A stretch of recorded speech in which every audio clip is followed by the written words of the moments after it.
silaturahim. Ini penyebab datangnya rezeki dan memperbanyak. Perlu kita ketahui, silaturahim ini istilah dalam agama kita khusus bagi orang yang punya hubungan darah saja. Bukan semua orang muslim, gitu kan? Kalau seorang muslim umumnya kita mengatakan ukhuwah, persaudaraan. Kalau sila artinya hubungan, rahim hubungan darah, hubungan darah. Makanya kata Nabi SAW, telusuri jalur nasab kalian. Saya sarankan sini teman-teman, mulai malam ini kalau bisa, coba ingat-ingat siapa kakeknya, ayah kakeknya. Kalau ada orang tua kita yang masih hidup, tanya, buat jalur nasab. Karena Nabi SAW mengatakan, telusuri jalur nasab kalian.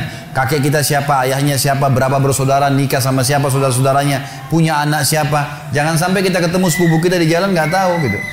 Ada rahim dengan kita, gitu kan.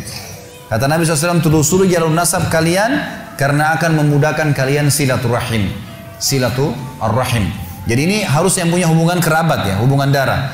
Dalam riwayat Bukhari Muslim yang lain kata Nabi SAW, kata seorang sahabat, waktu dia bawa satu kantong dirham, dia bilang, ya Rasulullah, saya punya sekantong dirham, saya mau sedekahkan.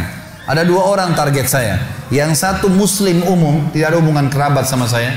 Yang susah, yang satu muslim, punya hubungan kerabat sama saya dan susah. Yang mana saya bantu? Kata Nabi SAW, kalau kau bantu yang punya hubungan kerabat denganmu, maka kau mendapatkan dua pahala. Pahala sedekah dan pahala silaturahimnya. Dan puncak silaturahim teman-teman sekalian adalah kedua orang tua kita. Teman-teman di sini yang pendatang, ya.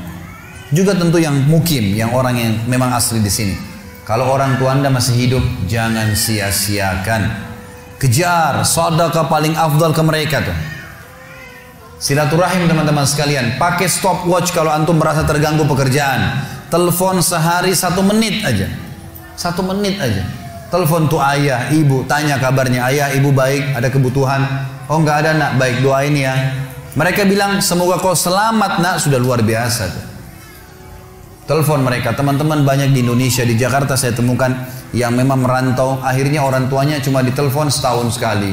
Ah gampang nanti kalau Idul Fitri mudik sekalian ketemu. Tapi kalau teman-temannya tiap hari telepon, kalau nggak telepon temannya dimarah-marahin, kenapa nggak telepon, tiap hari dicari. Ini gimana cara? Padahal orang tua itu puncak silaturahim. Teman-teman coba renungin.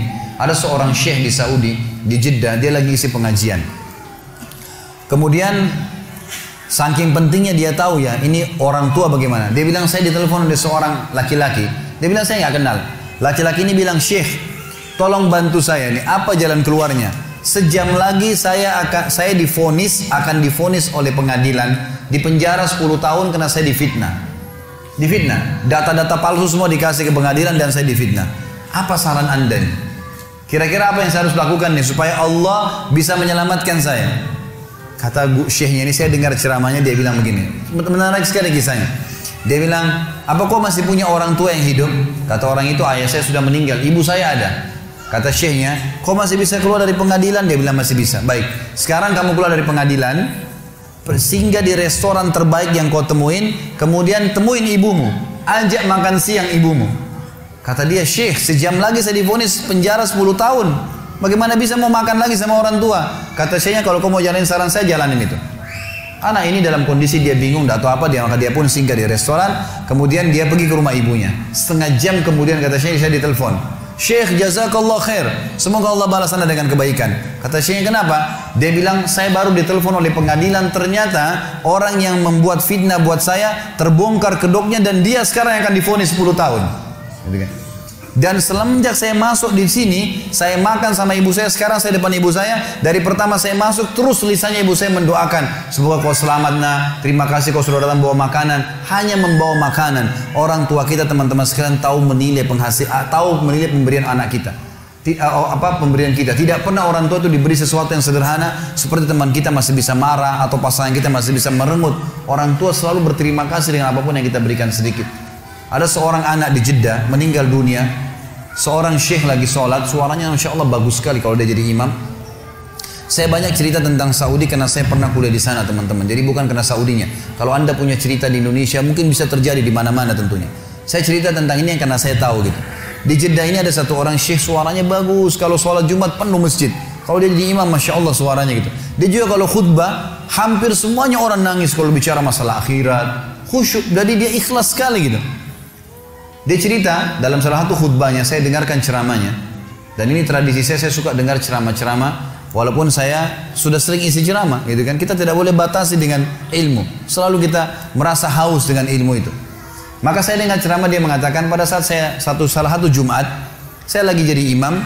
Di rakaat kedua, pas sujud pertama ada suara gemuruh tengah-tengah masjid. Dia bilang, lalu saya salam, saya tanya, saya pakai mic. Kenapa itu, ada apa? Dia bilang, Syekh, ada orang jatuh. Tadi waktu sholat sujud rakaat kedua, sujud pertama jatuh. Kata Syekhnya, berikan dia ruang biar dia bernafas dan tolong antar. Beberapa ikhwah tolong antar ke rumah sakit terdekat. Waktu diantar, kata dokternya, orang ini sudah mati setengah jam yang lalu. Maksudnya pada saat dia lagi sujud di hari Jumat, gitu kan? Ini luar biasa. Kata Syekhnya, ini jelas-jelas husnul khatimah. Hadis Nabi SAW, siapa yang meninggal hari Jumat tidak akan kena fitnah kubur. Dan juga dia mati dalam keadaan sholat. Jelas dari ibadah, apalagi lagi sujud kepada Allah SWT. Lalu dia bilang, datang adiknya mengambil jenazah kakaknya. Lalu saya bilang, ini kakakmu datang jauh-jauh sholat di sini karena dia mau sholat dengan saya.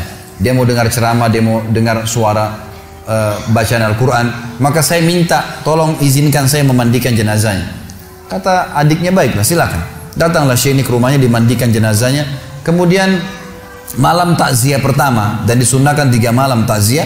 Malam takziah pertama, kata Syekhnya, setelah selesai jamu tamu-tamu semua, gitu kan, tamu datang mendoakan, mereka membawa makanan lalu mereka pulang. Lalu kata Syekhnya, saya tanya adiknya, kakakmu ini sebenarnya apa sih perbuatan amal dia yang paling menurut kamu Allah ridhahi sampai Allah tutup dengan husnul khatimah begini? Dia bilang, Syekh, kami punya orang tua, ayah kami sudah meninggal, ibu kami masih ada hidup, dan kami 6 orang bersaudara semuanya bakti dengan ibu kami. Tapi kakak saya ini punya kelebihan plus. Setiap kami datang ke rumah ibu kami, pasti dia yang paling pertama ada. Sisirin rambutnya, aturin bajunya, laki-laki. Ngurus gitu, orang tuanya, ibunya dirawat betul sama dia. Dia bilang sampai kalau sisirnya patah dia yang gantiin. Sampo, sabun semua dia yang siapin. Semuanya diperhatikan. Maka kata Syekhnya, pantas Allah tutup dengan husnul khatimah. Pantas Allah tutup dengan itu. Dan teman-teman, apa yang melarang Anda mengirimkan misalnya dari Bali di sini atau dari Denpasar ini ada rezeki, kirimkan ke Jawa. Keluarga kita tahu di sana ada sampo, tahu di sana ada sabun, tahu. Kenapa kalau kita paketin dari sini khusus buat mereka? Maka luar biasa, mungkin kita korbanin 500.000, 300.000, teman-teman sekarang sudah cukup orang tua kita mendoakan kita seumur hidupnya. Bagaimana kalau setiap bulan kita rutinkan, gitu kan? Harusnya kita lakukan seperti itu. Ini puncak silaturahim. Setelah itu datang kerabat-kerabat yang lainnya.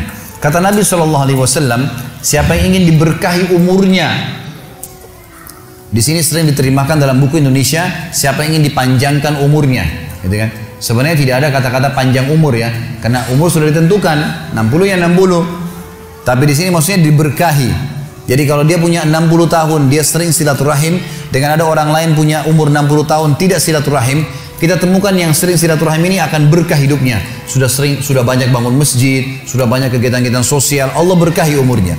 Siapa yang ingin diberkahi umurnya dan diluaskan rezekinya, maka dia sebaiknya melanjutkan silaturahim.